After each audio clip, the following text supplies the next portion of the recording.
You're listening to The Startup with Monique Lore, only on LA Talk Radio.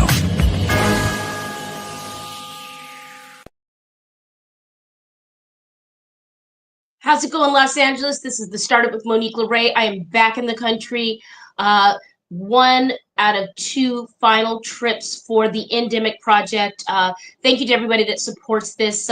3 films in 3.5, 4 years. And it's been a whirlwind. But I want to give a shout out to Sorghum United. Where is it? Right here. Thank you so much for your support. If you guys haven't heard, I've joined as VP of Marketing and Media for Sorghum United and for Sorghum Squad, which is a comic book to bring education about nutrition and sorghum and millets around the world. So thank you, everybody. The team has been so supportive. So today we have a power-packed show. Let's jump right into it. Mitch Francis is with us today. Mitch, how's it going? And welcome to The Startup. Hey, Monique. It's great to be with you. It's great to be with you, too. So thank you so much. My goodness. We should be. What did you say? You're busy. We should be interviewing you. It's true. I plan to just, go hard now and enjoy the later years. So, True yes. Startup. That's great. Yes, absolutely. But we want to talk about you, Badass Solutions. Why don't we go full screen and give you an opportunity to introduce yourself, your brand, and your book? Great. So I have a very extensive business background. I created and been CEO of publicly traded companies, private companies. I developed commercial real estate and so owned and managed commercial real estate all over the country. And one of the things that I found is that, for anybody in business, you've got to be extremely skilled at problem solving, because no matter what you are, who you are, every step of the way toward your goal, you're going to have roadblocks thrown at you. And if you can't figure out how to get over them, around them, through them, you're just not going to succeed. So I think every business person really develops good skills in problem solving. So, I do think I got extreme skills in that, for the level of problems that I've always incurred, but I've been very fortunate, very successful. And a couple of years ago, there was a family tragedy where a family member was killed by a young man with assault rifles. You may remember a 4th of July parade at a suburb of Chicago, where 7 people were killed, many other people were hurt. Anyway, needless to say, the family was devastated, and beside being hurt by this, I left pissed. And I looked around and I said, that I've always been kind of a news hound, kind of interested in current affairs, and I'm just kind of the guy that says, well, why don't they just do that? And I left, as I said, pissed, and I just decided I needed to take stock and do something about it. And I had all these ideas for major problems that at least were the beginnings of some solutions. And I did an outline, and I was surprised that I had a lot of solutions, or certainly the beginnings of solutions for 20 of our biggest problems that we face. Everything from the rising ocean levels to assault rifles to homelessness, immigration, on and on and on. And that was 2 years ago. And now I have the book. It just came out this summer. It's been very well received. And that's what I'm trying to do. I'm trying to get people to jump on the bandwagon of solving problems.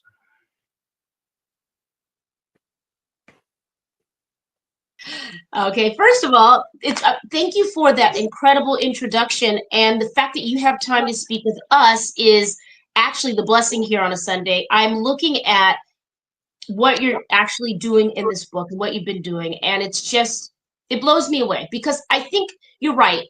You're a business person, and there will always be issues, no matter how organized, how well planned. The universe is going to throw something at you, and every damn day, right? Every damn day, every, and I think, I like to look at it as pebbles along the road, and I'm building this beautiful thing, this beautiful empire, and I don't take it personal. When you're younger, you take it personal. Like, is it me? Did I do something? And now you've got this beautiful skill set, and it looks like you've expanded to help the world around you and not just affecting business. So right here, you're really tackling a lot of the issues. And it's funny because this portion of what you're doing would be great for my other podcast, but we'll get into that. But let's talk about a couple things that you mentioned, but let's just jump all on in. You're discussing how to make public schools better than private schools to heal the rich and poor deficit there, the crevasse. You spoke about the ocean and the rising levels, ending gang and drug crime. I'm a child of the 80s. I mean, I grew up in the late 70s, so I understand that very well, and I know it's shifted in a different way. The assault rifle thing that you mentioned, which was a tragedy, still is a tragedy. How to house and treat addicted, homeless, mentally ill people at a very low cost. That is a big issue and close to my heart. Let's expand about that since we're getting closer to Thanksgiving, even though we should think of the less fortunate and mentally ill all the time. What are some ideas that jump out for you now that we could do? Well, it's a big answer to a really big problem, but some things came to light for me. We have about 500,000 people who are homeless today, and it seems like most of them are at my freeway exit in Los Angeles. I know you're here in LA, but it's horrible. It seems like they're everywhere we look, and it's such a huge problem. There are people in our society of great wealth really struggling, really hurting, and in horrible conditions. But something came to light for me, which was shocking when I finally put it together. And I said, we have 335 million people in the United States now, and 500,000 people are homeless. And when you put that into perspective, that's 17% of just 1%. Not even 25% of 1%. It's a tiny fraction of our population, and we don't really think of it that way. Yeah. And I looked at this, to provide housing and food and medical care and mental support and drug addiction help and retraining and all of the things that people who are homeless need. How much would it cost? I'm a business guy, so I look at this. Is it $25,000 a year per person? And I looked at this and I said, well, that's $12.5 billion a year. Sounds like a big number, but it's bizarre, Monique. That's not even a rounding error in the money that our federal government spends. That's how much we're spending on interest of the federal deficit in a day and a half. You get passionate about it because you're business minded. You get how this works, and when you do look at, because America is a business, let's just be honest. Yeah, you're right. If you look at, it's a big corporate, and we all are paying and buying into it when we pay our taxes and we do our civil duties as citizens. I mean, so this is a part of a problem of a business of America, and if you're approaching it this way and using pragmatic, unemotional, unpolitical, party-based solutions, imagine that. You could actually get something effing done. I mean, don't get me started. No, but that's what I would set out to do, is make it nonpartisan. I had no criteria of party or even money. I want solutions. What's it going to take? And then it turned out that, like, for this solution, not very much money, and we can solve it. And at the same time, think about the numbers of people we can employ to service all of these homeless people and get them, the food and shelter and medical care and retraining and all of this. We have so many people who are going to need or do need jobs. We have immigrants. We have people who are being, obsolete because of robotics and artificial intelligence. But these are like hands-on jobs that we need. So it's a win-win for a lot of our population. Great points. I think where the disconnect could be for some people, if they aren't local to Southern California, Los Angeles specifically, and larger cities here, and they don't really understand the nuances that are around the homeless situation here, is that mental health piece. Sometimes someone is only a couple sessions away, a couple doctor visits away from getting the medicine to get their mental back on track, to really get them to be an asset to society, right? Sure. And And I think, why can't we reinvest in these people and retrain? Like you said, we need all hands on deck. There's plenty of work to be done. Well, And even just feeding back into the homeless community and helping in that regard and giving people self pride and self resilience and just something to look forward to. And yes, we are I said this on other shows as I go through my MBA course, and we're working with the AI logistics and machine learning. I will say, any job that is automated, any job that's repetitious today will eventually become automated, as we know. Right. It's not going to stop. But if we train people on how to use these tools, how great would that be? Oh, you're so right. You're so right. You know, and I'll tell you something. I really like everything you said, and I really I'm at the point that, you know, we cannot be a great society with this level of people and the suffering they're going through. And it's so affordably solved. Let's do this. My hope with the book is get people excited, get them to tell other people about it, write to their representatives, and go make this happen. We can all make a difference. And there's a kind of a central theme of my book, actually, is that from a quote from Mahatma Gandhi, who said, "When the people lead, the leaders will follow." That's timely. That's very timely. And I just got back from India a couple of days ago. So that is very timely and applicable. Yeah. To so many of our problems. We got to get involved. And there are answers. Let's plug. I want you to come back. Of course, I have a Power Pack show. Like I said, I was traveling last week, so I'm catching up with everyone. I want to give you more time. We'll have to have you come back. I want you to get involved in our homeless feed that we do as part of this show. But let's get into the bad. By the way, what'd you say? I have 19 other great solutions.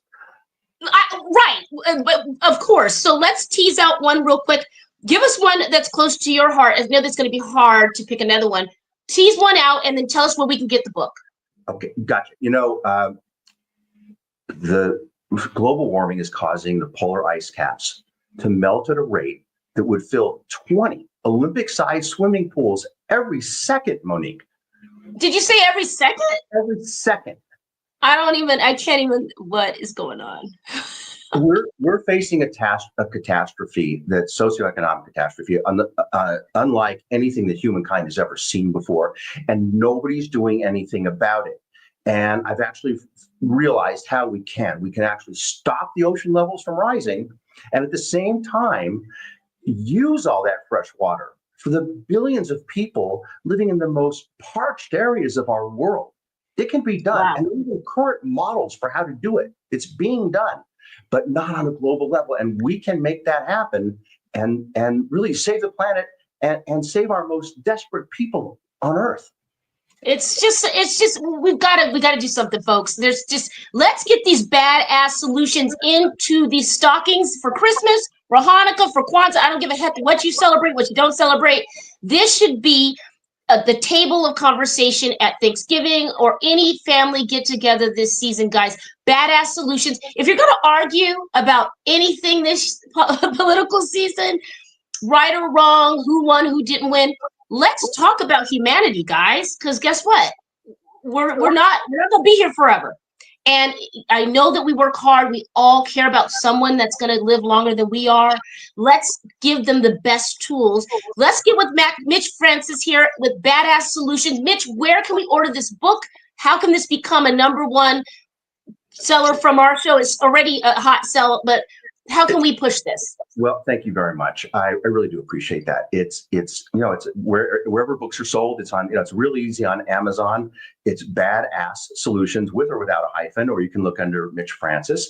And the website is bad-asssolutions.com. And I actually tried to make it with these heavy problems. I actually tried to make it a fun read. And, we can tell by the title, which I love. Hello.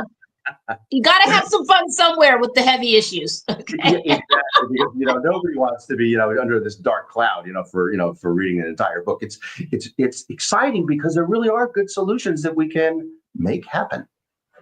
Well, let's use this big brain we have here in Mitch Francis, guys, and come together collectively. Let's stop arguing and complaining and really be the change we want to see in the world and activate on behalf of the people that we love and we want to leave something better behind for. Mitch Francis, Badass Solutions. Come back and spend more time with us, will you, Mitch?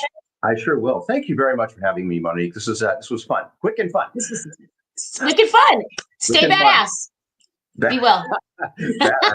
You're badass. Thank you. Thank you. All right, guys, that was Mitch Francis with Badass Solutions. He covers it all. Let me tell you, Sam, let me know if my next guest is there. If you put something in the chat, I'll just see it light up. I won't see what you wrote, but I'll see that there's a chat. So do that for me because, you know, I'm on the phone. Guys, at the startup with Monique Lore, celebrating our 5th year. I'm so grateful. We're going to make some changes in the new year. I always say that, right? I want to be transparent here. I'm one person wanting to do a lot in the world, do good, do great, do some cool things. So oftentimes people don't really get what that looks like financially, time-wise, energy-wise. I want to be transparent right now and tell you guys, I do not have an assistant. I do all of this on my own, every single thing. We're doing Jacaranda charity tonight. Shout out to Jacaranda, helping the kids in Malawi. Shout out to Lainey Strauss running that. When I get off the air with you, I'm going straight there. All the swag bags, I packed them. I literally got off the plane, went straight to school for my MBA, came home, got ready for this charity. So I want you guys to know this show is very transparent. It's not easy. So I want to thank everyone that's patient with me and getting back to them. I really make it, if I see you message me or email me, I really want to get back to you because I don't like to be ignored. And I want you to know that you're important. Sam, when someone comes, just put them on because I can't really see. But we have a full show today. I'm very excited to just get into it. So it's the last quarter, almost the end of the last quarter. Holidays are coming. I guess we're in the holiday season since it was Halloween. I want to shout out everybody that's, just been supportive. Again, at Sorghum United, at Sorgo Squad. Can you see my shirt? Michael Solberg Family Wines, Marcy B, who will be on soon, Everyday Soul Dances by Elaine Holm. There's so many great people behind the scenes that are pushing good energy towards me, that support. And, I'll add this to the books that I've been writing. One day they'll come out. Maybe one day on one of these long flights, I'll finish them. But the truth of the matter is, you have to realize at some point you'll only have so much energy as an entrepreneur, as a startup, and you will drop the ball. You will let some people down. You won't intentionally want to let people down. If you have good communication skills, if they believe in you, if they see what you're working towards, you'll be able to work it out. And like Mitch Francis mentioned at the top of his segment, no matter how organized or what you plan, things are going to happen. This trip was one of the smoother trips I've had, and it was planned, but things happen. And once you just get a tough skin and go, how do I figure this out? How do I stay kind as I can, as patient as I can, path of least resistance, and just don't take anything personal. I would say that to my young entrepreneurs. I used to do that a lot. It's not about you. Everybody's just trying to make it, and just be kind as kind as you can. I've definitely not been kind before. I'm not saying I'm perfect. Catch me on a couple long flights and I'm exhausted. My patience is, I'm just heading to the hotel. I've definitely ran out of patience, but for the most part, I'm excited for everything that's about to come out. If you guys aren't streaming my film, please go to @the_pandemic_project documentary on Instagram. Click the link, like the trailer, scan the QR, stream the film. It's on Roku. We're going to release on YouTube soon. I'm very excited about it. I'm under a white label brand called Flip Flop Network. Shout out to Jason and to Mr. Will out there. Thank you so much for the opportunity. We will have our own Latchkey Kid Films channel on Roku next year. Early next year is the plan, and we'll be continuing to stream the film there. You will get a second film trailer, the second in the trilogy, which is the pandemic film. So the first film explores America, 20 cities. with Gentry Stanley. Shout out to Gentry Stanley and Christopher John and myself. Then the second film goes outside of the U.S. While the world is still on lockdown or coming out of the first lockdown. Okay, so flashback to like end of 2020, excuse me, top of 2021. We start in Mexico City and Bogota, Colombia. So you'll see all of that. Beautiful people around the world that I've met, beautiful hospitality. You know, if you think traveling's hard already without a pandemic, a global pandemic, imagine traveling mostly by yourself, and getting into countries and being there quick and moving, right? It was quite challenging. That is an understatement, but I'm very proud of it. I know right now everybody's burnt out on COVID and you think what you think about the films, but it's really not what you would think. It's not about politics. It's not about demonizing anyone. It's not about that. It's about the human condition in this time, what people were doing, what they thought in different parts of the world and different parts of America, and how we handled it and what our perspectives were. It's a time capsule. So I want you to know that you can actually enjoy this. I hope you don't get triggered. Some people might. I don't think I made it in a way that you would. So stay tuned for that. And then finally making it to the other part of Africa. It took me time. We did Morocco earlier this year, and I've done Morocco before. That's North Africa, as you know, but I wanted to represent the continent better than that. So I found another partner to help, and we're going next month. I'm actually leaving in 2 weeks, or a little less than 3 weeks, for that. And we'll close the year out with being completely done with the Endemic Project, which is the third film. So stay tuned. That was the update. Sam, I don't see anybody popping up, so we're just going to keep talking until they do. We'll wait. It's Sunday. My show has been on Sundays for 5 years, as you guys know if you view. People get busy. You know, sometimes you're just exhausted and you don't want to talk about business on a Sunday, and I get it. I happen to look at Sundays as, you know, when I was younger, family days, church days. I'm more business-minded now. And I think I look at Sundays as the first day of the week, which it is. And so I like to get a jump on my day and have intellectual conversations with entrepreneurs and get it started. So that's why we do this on Sunday. And I don't know, I just like it. So that's the thing. But I really want to say thank you again to Mitch Francis. What a dynamic human being. Badass solutions. I mean, I want to deep dive that book. I think Mitch is going to send one to me. His people will send it. We're standing by for a few other people, but I'm excited about the upcoming things. So again, tonight, Jacaranda. I think that you guys might have known Jacaranda Foundation from Madonna's dealings with it, her support. It's really a small amount in the long run. I'm not saying that $5,000 is not a large amount, because it is. I don't care how much money you have, it's still a sizable amount. But in Malawi, you can actually sponsor a library for children to learn in Malawi, in Africa.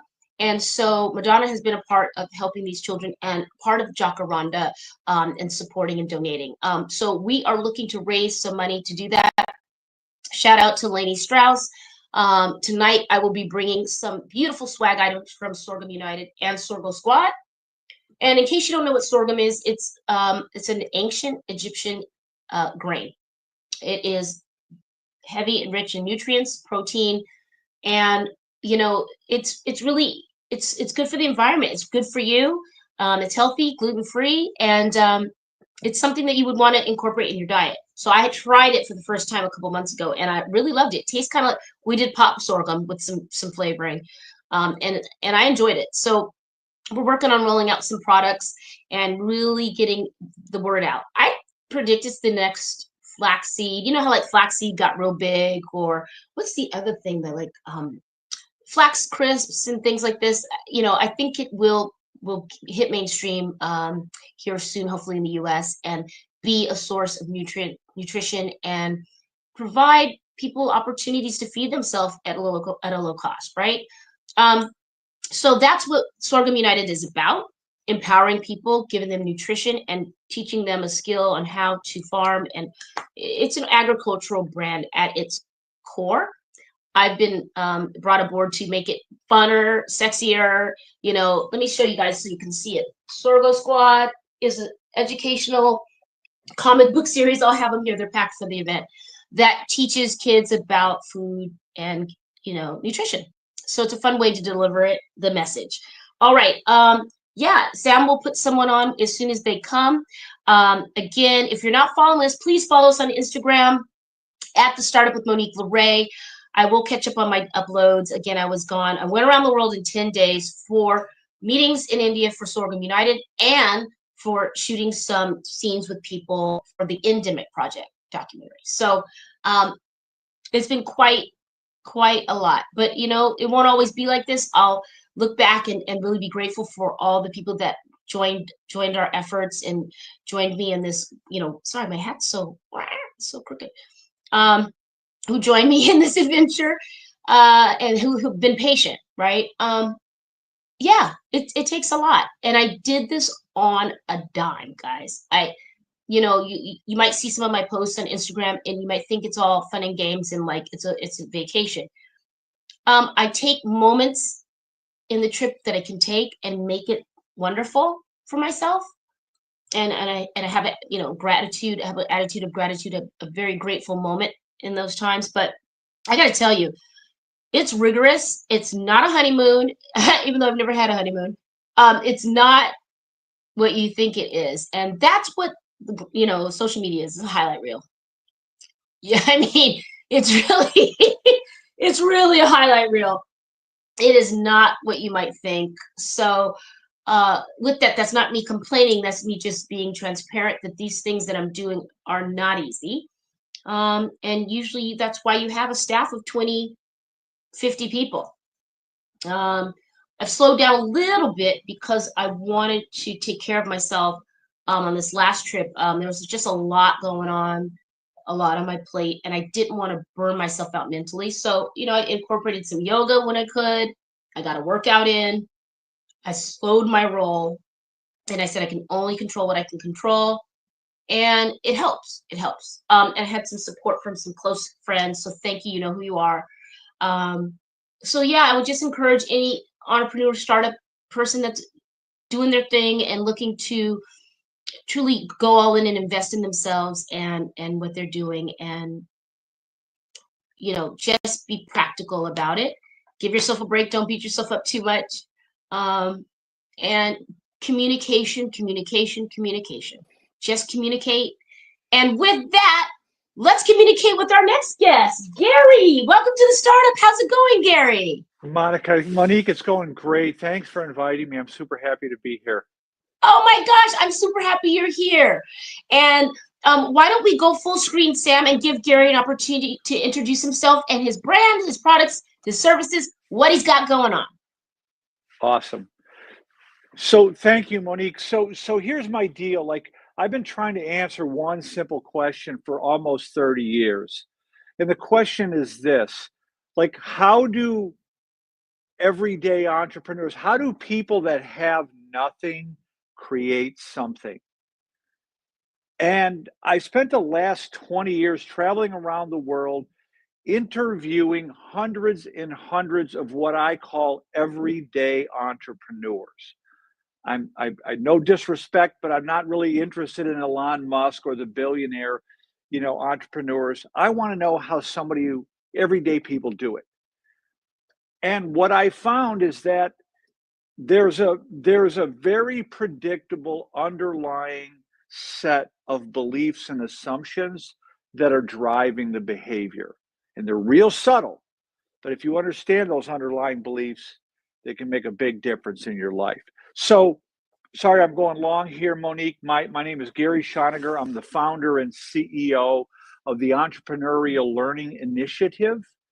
We are the world's leading provider of entrepreneurial mindset education, training, and professional development. So that's a quick overview. Okay, well, you are on the right show with the right person, because I remain curious. I stay curious. I believe in asking questions. I believe in getting into things. And I really love, just like you, to kind of connect the dots. I think that's part of what my rant was earlier about the film trilogy, the quest I went on during the pandemic and now finishing it up. And Thank you for spending time and energy in asking this question. I am thrilled to have you here. Let's get into it without giving away too much of your secret sauce, because I know it takes time, money, and energy to find these things out. What are the underlying tenets that drive entrepreneurs to go from nothing to something? This is something I'm very interested in. Yeah, it's a good question, Monique, it's like I try to always trying to distill it down into a simple thing, but it really I'll get to a more detailed answer in just a second, but it really does come down to these subtle underlying beliefs and taken for granted assumptions of which the entrepreneurs themselves are not even aware. Right? So I've kind of gone about this like an anthropologist, like an entrepreneurial anthropologist. Like, why are some, like, because no one's talking about this, right? No, not that I've seen, Like, not to this it's micro level. No. that's what I'm saying. Like, it's these everyday entrepreneurs. And I'm telling you something, Monique, I've interviewed entrepreneurs in South Africa. I just got back from Cameroon, like people in unbelievable poverty that figure out how to get out of it. Right.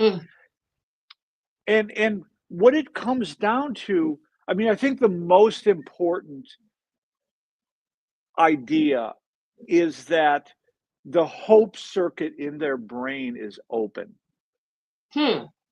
Right. So psychologists talk about, so here's what I've done, Monique. I just want to add a little bit more to what I said earlier. So go for it.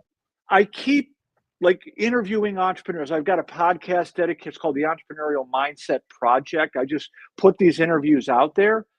Great. I'm sort of like the Anthony Bourdain of entrepreneurship, right? I'm yeah, going in the ghetto. I love that. God bless him anyway. Yeah. And so I kept noticing these common underlying themes that keep coming up. And I'll talk to you about what those are in a second, right? Okay. And so in my first book, which I'm going to grab off the shelf right here. Yes. It's called Who Owns the Ice House? 8 Life Lessons from an Unlikely Entrepreneur. Great. Okay. Beautiful cover. Yeah. Thank you. So that came about. I was in Tulsa, Oklahoma, interviewing entrepreneurs, and everyone said, you got to talk to this guy, Clifton Talbert. Like, who is this guy? This was clamshell days, 2008. You can't Google somebody on the fly, right? Okay. So I got like a film crew with me. I'm in Tulsa. I'm like, flying by the seat of my pants, right? So I show up in this guy's office with 2 hours notice. He was about 65 at the time. And all I knew is that he was one of the founders of Stairmaster. Great. That's a very notable brand. Yep. Right. 65 years old, African-American. I said, Clifton, how did you learn how to think like an entrepreneur? Do you feel like you were born that way, or did something happen? Were there people or an event in your life that kind of put you on that track? That's kind of an opening question I like to use. Yeah.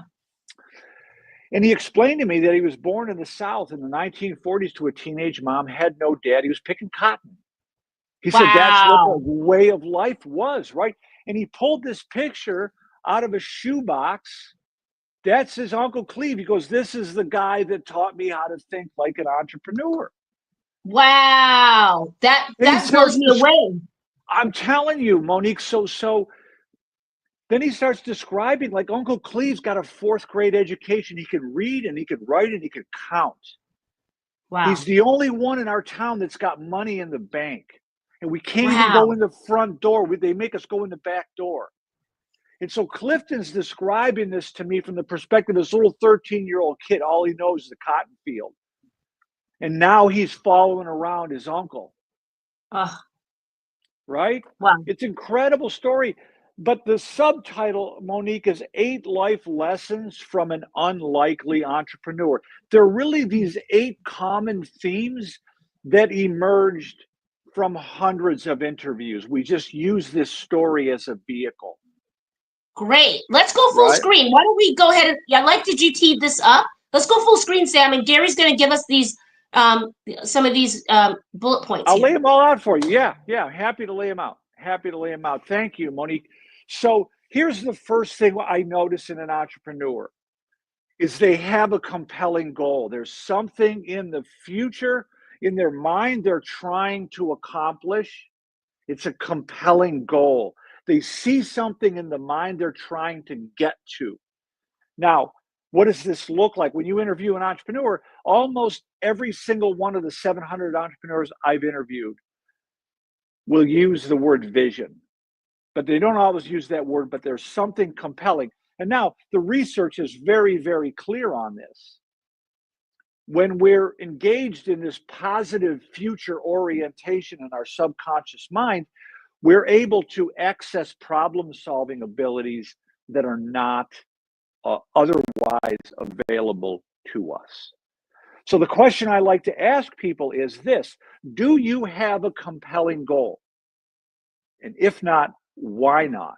Really? That's really the foundation, Monique, to the whole thing. It's like the compelling goal is pulling the behavior out of the individual. So let me flip the script on you for a second. Okay. What happens to a human being in the absence of a compelling goal? Oh, complacency, boredom, laziness, doom scrolling. We're subject doom to scrolling, anti motivation, not motivated. Yeah, depression. Right. And so what's we call it choice for a simple one-word explanation. But what these entrepreneurs are doing, they don't realize they're doing it, is they're choosing their future rather than letting their circumstances dictate. And extreme, by the way, extreme, difficult. Some people in those circumstances could not even fathom how to get out. It's a Rubik's Cube. It's truly a life Rubik's Cube. And, totally. you know, yeah. And so I love that you said this, because it's very important to identify this and lean all in that. Once you do know from your very, you know, your enriched research here, Gary, I think for myself, I can relate to that. And I was thinking as you were speaking and revealing your top of mind findings, that is very true. And it's been that way forever, as long as I can. And, you know, you take what you've been given or where you were dropped off at, and you go, all right, this is what it is, and this is what it isn't. And at some point, I remember there's some point in a lot of things I do when I was younger, I was just always going for it. I was just committed to it. I was like, if I don't get a husband, if I don't have children, those are the beautiful things that a lot of women want. And of course, who doesn't want to be loved in that way? It does not matter. I want what I want. I will win. I want to be successful. I don't care what it looks like. I don't care what I have to sacrifice. I do not care. I was unapologetically ruthless to change my circumstances and to get ultimately to where I want to go. And I can see the crest. You've lived it. You've lived it. Yeah. Right? Yeah.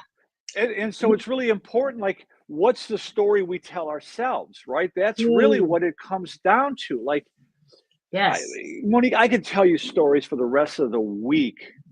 Like, people with, like, an Army veteran, Dawn Haffiker, she woke up in an Army, Walter Reed, her right arm's gone. She has no idea how she got there. Oh, my God. Right? She said her life is over. She's depressed. She's in rehab. She's thinking everything's over for her. And then she said, she goes, my first day of rehab, they wheeled me in a wheelchair. I saw this dude with no legs taking his first steps. Wow. She goes, I'm just missing an arm. Right. Perspective. I got the chills just now. It blows you away. It really, so I don't want to cut you off here, Gary, because we have to have you come back. You are such an asset to the collective. I really want to thank you from the best part of my soul for everything that you have done, what you have been doing. I want to hear more about what got you started, because I know that there's a very cool, interesting, dynamic story there. Because if you're doing this work, that means the man behind the work has a story. You got that right. You got that right. Yeah. I know I do. I know I do. And so we have to make sure to know, Sam, remind me, Sam's not my assistant. He runs the station. I'll remind myself and I'll speak with your people. But let's hold that book up again, Gary. Where if people want to deep dive over the holidays, if you're traveling, where can we find Amazon, hardcover, softcover, Audible, Kindle. It's all there. Amazon. Who Owns the Ice House? 8 life lessons from an unlikely entrepreneur. It's gone all over the world. And I'll just leave you with this, Monique. I'll summarize what some of the things I learned from interviewing these underdog entrepreneurs. I want to make sure your audience hears this. Your ability to make yourself useful to other humans is a source of unimaginable power. Say it again for the people in the back, Gary. Say it again. Your ability to make yourself useful to other humans is a source of unimaginable power, and it's available to anyone. It doesn't require money.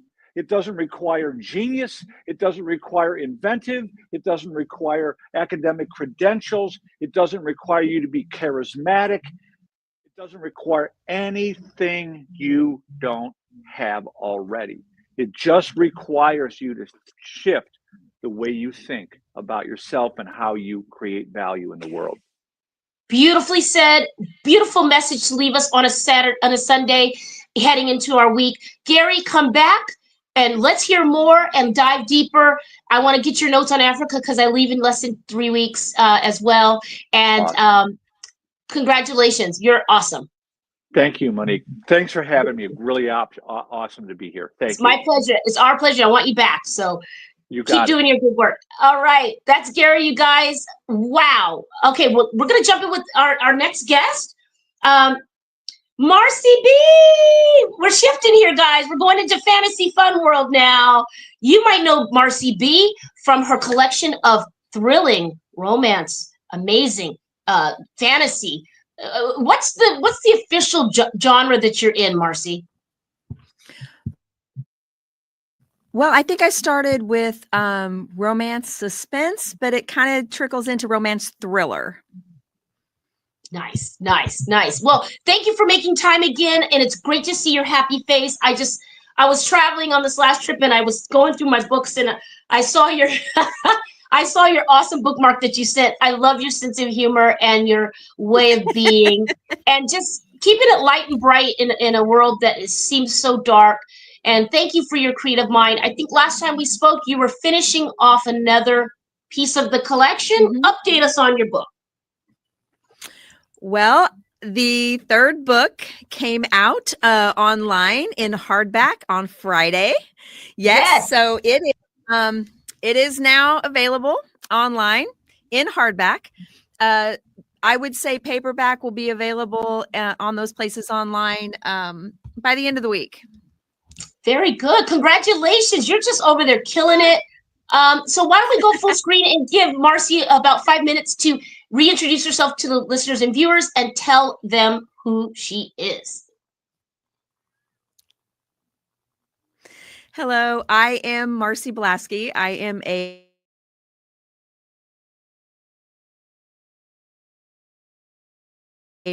I decided that in retirement, I was going to live my dream of writing novels. And so here I am. I have a 4-book series, and the third book just came out. The first book has won some awards, and I'm doing very well. I'm living my dream. I love it. I love it. I love it. I love it. Okay, Marcy. So we are in the holiday season. So what do we want to share with people who got that shopping list? They're checking it twice. Why should your books be on their shopping list? And who are your books for? And how can they buy them? I would say my books are for women and men, but women seem to gravitate to the romance a little more than men. I've never really gotten that because it does the same thing for everybody, but whatever. But I would say women, I want to say 18 and up, because I think it appeals to all women. I don't think it has an age limit, but I do think that going into the holidays, I've had a lot of people say, "Oh, I'm asking my kids to get me all the books that you have out right now. That's what I'm asking for Christmas," and it's It is so great to hear people say that, you know. I'm just thrilled with all of it. And I was in the grocery store the other night and I looked like death. I'm telling you, I told my husband, this is when I'm going to see somebody, because I had no makeup on. My hair was a hot mess. I had on sweatpants and a sweatshirt. And this lady comes up to me and she says, "Hey, I just finished your second book. When's the third one coming out?" And I'm like, wow, you got them hooked. It always is like that. Well, get used to it, because it sounds like you're really making a splash in your community, and we're spreading the word. Marcy will be with me here in LA in the end of February. We'll have that announcement out. I know. I'm very excited to have you here in person. I'm so excited. It's going to be so fun. And we're going to just rip it up and make it make sense for you in your travels here. But I think what I like about you, Marcy, is you're just like unafraid to go for it. You're like, yeah, you know, I come from a small town, but if you just really just go for it. And now getting that first book out and getting the feedback, how has that given you more, you know, encouragement to just move forward? Well, there's just so much more to it. It does. It's very encouraging, because if I'm starting to get an audience, and after the series, I have books ready to go, ready to be published, and I'm really hoping that my people just keep finding me, you know. But it's more to me than just writing the books. I mean, I'm trying to have my books get more traction, because I want to do other things. Like I already have in my head that there's going to be a Tastefully Sexy perfume. Tastefully Sexy is the name of my brand. Why would you not, as a romance writer, as a romance author, why would you not have stuff called Tastefully Sexy? Why would I give up on that, right? Hello. And that's the mind of an entrepreneur, and that's the mind of someone that's got a startup that's ready to scale. Because I always tell my clients, you're going to do this, make sure you have your book ready, make sure you have your products ready, make sure you have your merch ready in your mind or ready to go. Because when this first thing goes, you only have so much time and visibility. So you got to, I love that your head's already there. I would love to see a scratch and sniff. That would be great. Oh, I already have. I mean, I've done all the research. I know exactly what base tone notes and you know the after notes. I know what all of them are that I like, and I know right where it is. I've researched the perfumers, you know, but I'm just not there yet, because I have to make more of a splash, and nobody's going to buy perfume. Just like my books, nobody's going to buy perfume unless they know the stories. So I have to keep doing things. I appreciate you letting me get on here and just keep telling the stories and let people get to know me and read my books more. Right? Get more, have more books for people to read and gain that popularity. I'm going for it. I will have a full download for you on my view on your books when I see you in person. As you can imagine, I have quite a heavy reading load, but just know you're in queue, my dear. And I'm going to give you a big hug, because I'm already kind of, you know, I'm excited that you're having this moment. Please enjoy this moment and be encouraged to push it forward. Guys, if you have someone in your life that needs a little something to get their mind off life or work or stress and wants to go into this cool fantasy world of romance, maybe they're going through a breakup, maybe they just got ghosted or something, or they ghost someone or whatever, maybe they just need a little dose of what something could be, and that's where, you know, you can find Marcy. She will meet you in this moment and get your mind off anything that might be a little less delightful, and really bring some delight to your world. So yes, let's hold up this book. Where can we get it? This is the first one. This is the one that starts it all. It is Amazon, Walmart.com, BarnesandNoble.com. It's on my website, marcyb.net. It's everywhere. Here's the second one. Here it goes. I've got them back here. This one right here. Oh, spice. Spice is nice. That cover. I love the colors. I know. Wow, that's really tantalizing. Yeah. I love And then this is the one that just came out. It is a little freaky. This is where the thriller thing comes in. Well, you know, with a title like Nightmares and Premonitions, it's going to be a little. I love it. Yeah. It's giving a Twilight vibe, and I'm a big Twilight person. And you're you. You know, I want you to be you, and they're them. But yes, I think that you're tapping into a niche that people are going to love. It's a cross between thriller and love, which is great. So, Yes. congratulations, there's love everywhere. Marcy. There's love everywhere. Congratulations on Walmart. Yes. Congratulations on Amazon. Congratulations on Barnes & Noble. All huge, all smart distribution choices. And I'm so blessed to know you. We'll have you back next month. We'll find a time between your schedule, touring, darling, your book tours, and Love it. my travels. And you'll be Touring, back here. darling. Yes, that was the promise issue. We're going to have her back once a month. And we'll talk about next year. But Marcy B., everybody, I'm going to put it out there. New York best-selling author in the future. I'm putting it out there here on the Startup. What we start today. Have a good week. Be well. See you soon. You're listening to The Startup with Monique Lore, only on LA Talk Radio.